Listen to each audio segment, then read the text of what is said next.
Welcome to the Weekday Report for Tuesday, May 6th. I'm Joe Potente. Here's a brief look at the news.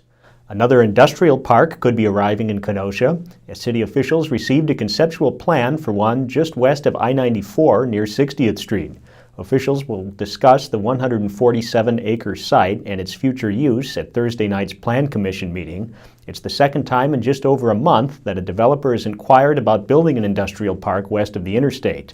The newest plan was proposed by Brookfield-based MLG Development and Reno, Nevada-based Dermody Properties.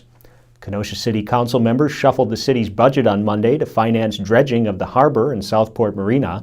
The dredging will take place this spring, the second time in 2 years that the work has been done. City officials say silt continues to return to the areas, making it dangerous for boats. A study discovered that rocks installed to create a channel to Southport Marina are not conducive to keeping silt out of the area.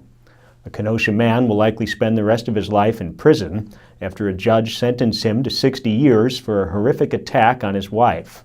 29-year-old Danny Carlson admitted trying to kill his wife and turning on his uncle when the man intervened. Carlson pleaded guilty to attempted homicide and aggravated battery. Kenosha County Sheriff David Beth is running for another 4-year term. The 12-year incumbent made his announcement on Monday, saying he's seeking re-election because he still enjoys the job. Beth said his goals for the next term include reducing jail recidivism and enhancing psychological services for those with mental health issues.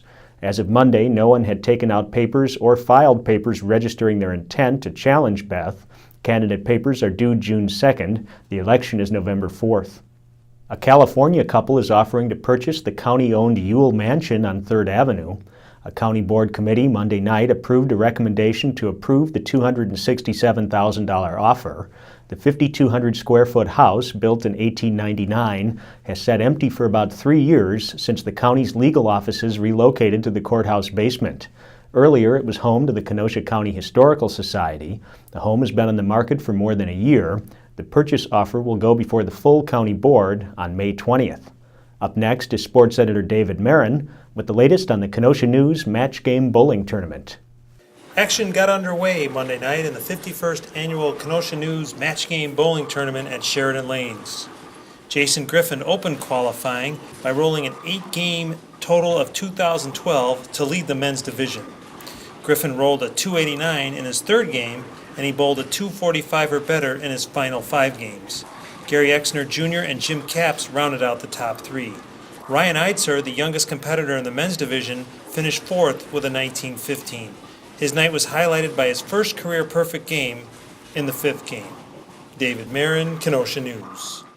What's trending today? Congressman Paul Ryan has turned his focus to poverty, arguing that in the 50 years since President Lyndon Johnson launched his war on poverty, federal programs have failed to address the problem and improve social mobility. What do you think? Tell us on our Facebook page. Up next is Diane Giles with a History Mystery.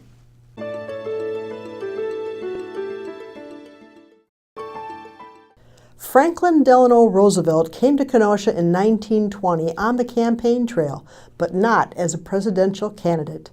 His visit here was to sway voters to vote for him for vice president, along with his running mate, presidential candidate James M. Cox. FDR had been notified of his nomination just 3 days earlier, and his speech here was only the second of his campaign. After touring the Nash Automobile Factory, Roosevelt attended a brief reception at the Elks Club before walking the block to the old post office to make a speech. About 500 people had gathered at the post office steps to hear him. Then he was whisked off to Racine for another speech in his unsuccessful bid for office. For the Kenosha News, I'm Diane Giles. Thanks, Diane. Now here's a look at what we're working on today. Carthage College will hold a groundbreaking ceremony for a Science Center addition to the Strauss Center. Joe Ward will be there. And Bill Guida is working on an update on the Gateway Technical College Board's efforts to retain President Brian Albrecht. Pick up a copy of the Kenosha News and check kenoshanews.com for all the details on these stories and more. I'm Joe Potente with the Weekday Report.